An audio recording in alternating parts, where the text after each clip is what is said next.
Beloved Masters, on the earthly plane, humans rejoice at the birth of a child, for it is indeed a miracle of creation, and they mourn the death of a loved one, for they feel a personal loss of that person from their midst. However, death is also a miracle and, from a spiritual point of view, it is a time of rejoicing, for it is a time of returning to a truer state of being. We have often spoken of diminished consciousness, and most of you are now aware that the ascension process entails expanding your awareness to integrate all the facets of conscious expression. As you have often heard, you are not just a human being with a soul, you are a wondrous being who has experienced a tremendous variety of physical expressions of consciousness.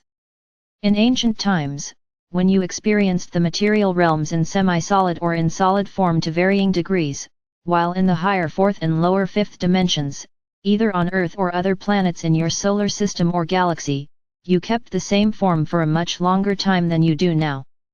In fact, you kept the same physical vessel for thousands of years by your timekeeping. The transition process and the relinquishing of a physical vessel at the end of a lifetime were as natural as discarding a suit of old clothes. Death as you now know it did not exist until humanity sank into the density of the lower fourth and third dimensions, and you forgot that your sojourn on Earth was only a very small interlude amongst a vast array of experiences while on your wondrous journey throughout the cosmos.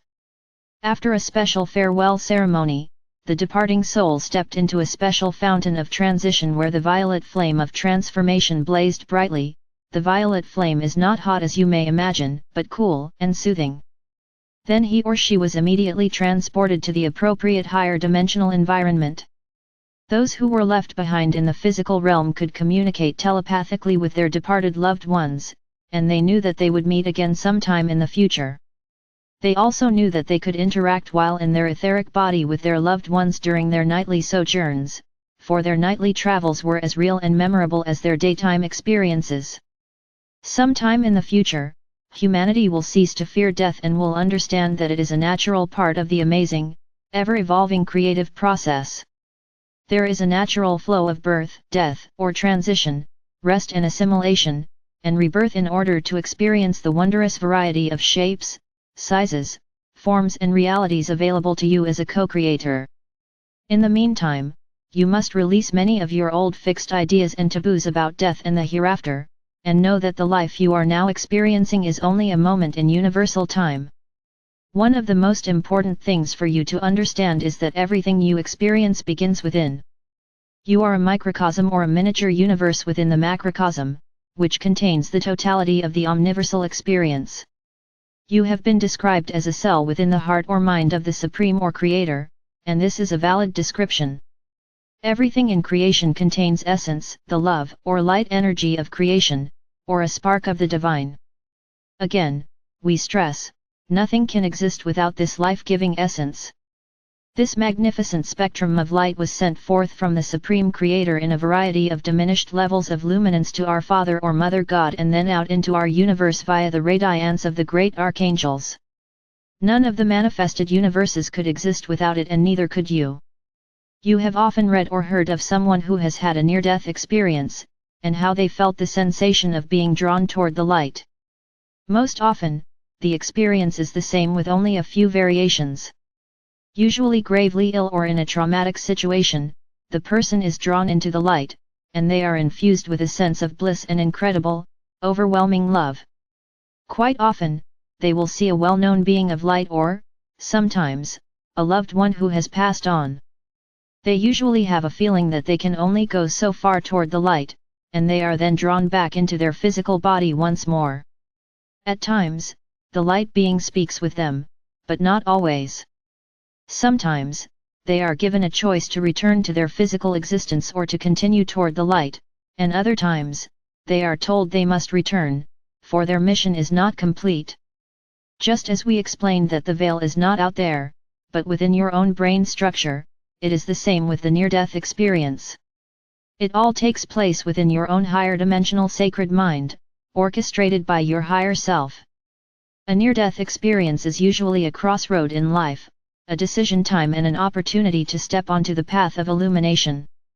And, quite often, but not always, a soul merge occurs whereby a higher frequency part of your soul self, which resides in your soul star chakra, approximately 6 to 8 inches above your head, moves into your sacred heart center, and begins the process of becoming the director of your life's experiences instead of the ego desire personality.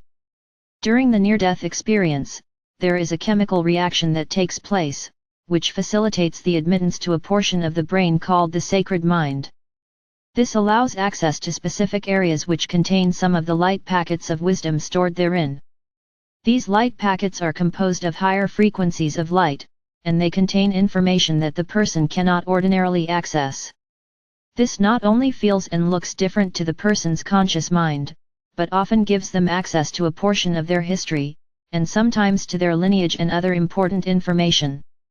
Remember this: everything you have ever experienced and all that you are, from the first time you came into your individualized consciousness as a spark of the divine, and became conscious of the fact that I am a facet of the Creator, is stored within the light packets of wisdom stored in the higher dimensional levels of the brain. Stored within your sacred mind, your DNA and your chakra system are all the virtues, attributes, qualities and aspects of the Supreme Creator. They are waiting for you to claim the keys to the kingdom by integrating the higher frequencies of light, which will give you access to all the magnificence of your divine heritage. You have an etheric body which contains a complete, authentic replica of your physical, mental, and emotional bodies. When you die or completely leave your body, the silver cord, as it is called, is severed, and you totally vacate the physical vessel, which immediately begins to disintegrate. Your soul has slowly been merging with your etheric body, and you then move outward into the realms of the higher dimensions. Many of you have a false conception of what it is like in the higher dimensions.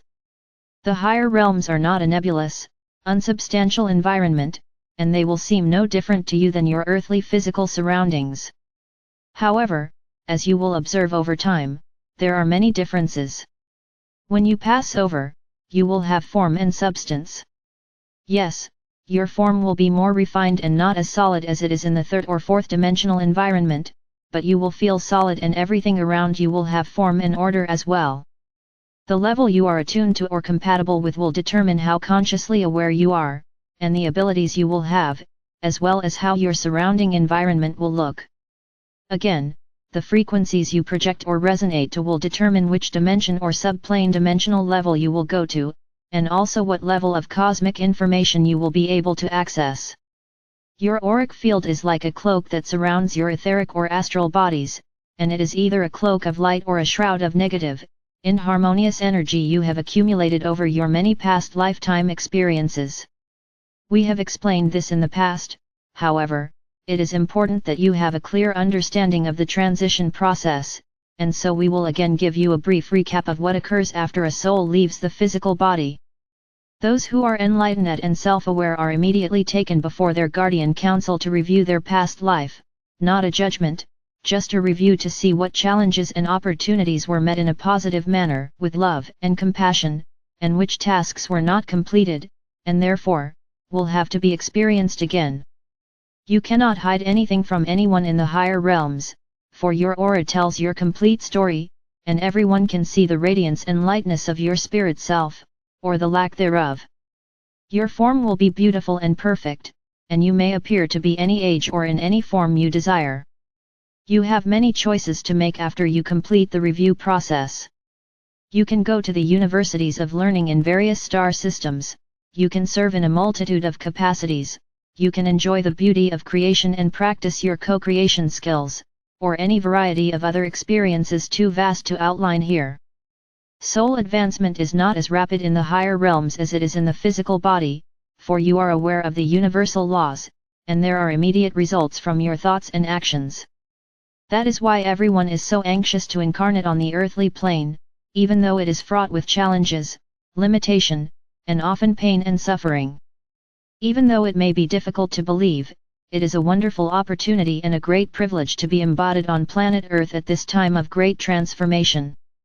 There are many beautiful souls standing in the wings hoping to have an opportunity to return to Earth and be a part of this wondrous evolutionary process. Along with your willingness to come to Earth and to share your light in order to assist humanity and your planet, you were given an opportunity to embody as much of your divine self as you could contain and use. That is the golden promise that was made to you before you returned to Earth for this life's experience. It was or is an unprecedented opportunity to integrate the maximum amount of your God consciousness, and to return to your true estate as a being of light. It is a different story for those who die a violent death, those who have lived a life of hate, fear, and aggression toward others, or have a great accumulation of negative karmic debt to overcome. Those souls are taken to what could be termed an intensive care unit, where they are lovingly cared for by a host of angels of mercy. These souls are encased in a prison of their own making, their distorted auric or astral field, and they will live in a dream state that consists of their beliefs, negative actions, and unrealistic concepts. It is the closest thing to what could be termed hell or purgatory, for they are living in a world of lower frequency thought forms they have created on Earth during their many lifetime experiences. The angels of mercy constantly radiate the love or light of the Creator to them, and slowly, over time, and depending how dense the negative field is, the elixir of love gradually penetrates and dissolves the shell around the etheric boy and the soul. There is always an opportunity to make restitution, even though it may take eons to do so, depending on the severity and the magnitude of negativity involved. Allow us to clear up another fallacy. It is not sinful to commit suicide or for a person to abdicate his or her life before his or her mission is complete. There are many reasons people decide to terminate their life or sacrifice their life for another. At times it is initiated by an overwhelming burden of shame, guilt, or fear, sometimes for misplaced altruistic reasons, usually resulting from a martyr complex, or when a person has a terminal illness and the pain has become overbearing. These souls will be shown how to rectify the situations which caused their suffering, pain, or illness, and will be given another opportunity to get it right. If a person decides to end his or her life because of the painful situations they have created for themselves, they will not be able to avoid those same circumstances in a future lifetime, and so it just postpones the challenges and opportunities to learn their life lessons. Remember, you are always your own judge, and you decide with the assistance of your guardian council what your next life's experience will be, with many choices and opportunities available. When in the environment of the higher dimensions, a soul is always eager to rectify past mistakes so the auric field may be cleared of any inharmonious vibrational patterns, and the journey toward enlightenment may continue. It is also important for you to understand that the rules have changed as the process of evolution spirals to the next level. Each generation of souls for the past 100 years or so has incarnated with more of their cosmic memory available to them. In other words, the veil of forgetfulness is thinning and is slowly being eliminated altogether. The membranes of light around the multiple strands of DNA are also becoming thinner, and the young ones now being born will have access to abilities and talents that were not available to their parents and grandparents. Call them what you wish, indigo children, crystal children, or the golden ones. They are wise old souls who agreed to incarnate on Earth to take the reins from you, their elders, and lead humanity into the light of the new age.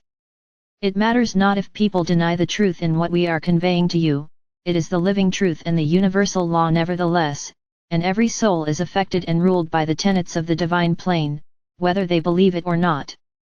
Here again, the inner veil applies, and you must break through the limitations of the negative third or fourth dimensional environment to gain access to this wondrous connection to Source. You always have been, and always will be connected, to the all that is. The sense of disconnection is all within your mind, and the way to unlock the door to the river of life is within the Sacred Heart. My beloved bearers of light, we ask you to view each test and challenge as an opportunity to release outmoded thoughts and vibrational patterns which no longer serve your greatest good. We implore you to view your life experiences through the filters of your sacred heart or mind as you draw forth creator particles of life or light and infuse them with your love before radiating them out into the world and humanity. We are all in this cosmic dance of the evolution, and together, we shall prevail. I am Archangel Michael.